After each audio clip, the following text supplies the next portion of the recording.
Hi guys, నేను మీ Akshita. Welcome back to another one mini vlog. ఈరోజు అయితే ఫస్ట్ ఆఫ్ ఆల్ ఈ డ్రెస్ ఎలా ఉందో నాకు కామెంట్ చేయండి. ఈ డ్రెస్ అయితే నేను ఉగాదికి తీసుకున్నాను, అందుకే కామెంట్ చేయమని అడుగుతున్నాను అనమాట. అండ్ గాయస్, ఈరోజు అయితే ఒక స్పెషాలిటీ అనమాట. ఈరోజు వాసవి జయంతి. వాసవి జయంతి ఏంటి, ఎవరు జరుపుకుంటారు అంటే మేమైతే వైశ్యాస్ వాసవి జయంతి అండ్ అలాగే మా దేవత అయితే వాసవి మాత అనమాట. తను ఈరోజు పుట్టిందనమాట. అందుకే వాసవి జయంతి అనేసి మేము వైశ్యాస్ జరుపుకుంటాము. ఈరోజు ఈవినింగ్ ఆ మాతని ఊరేగింపుకు పిలుచుకెళ్తున్నాం అనమాట. దానికే నేను ఇలా రెడీ అయ్యాను. ఉగాది డ్రెస్ అయితే నేను వేసుకున్నాను అనమాట. అండ్ మా పెద్దమ్మ వాళ్ళు, మేము, మా అన్నయ్య, మా చెల్లెళ్ళు అందరు రెడీ అయిపోయాయన్నమాట.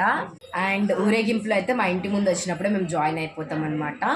అక్కడి నుంచి కొంచెం దూరం వరకు అయితే మేము వెళ్తున్నాము. అక్కడి నుంచి మళ్ళీ గుడి దగ్గరికి వాపస్ వచ్చేస్తాం అమ్మవారితో పాటు. ఊరేగింపులో జాయిన్ అయ్యాక పార్ట్ 2లో అయితే కలుద్దాం. అంతవరకు బాయ్ బాయ్.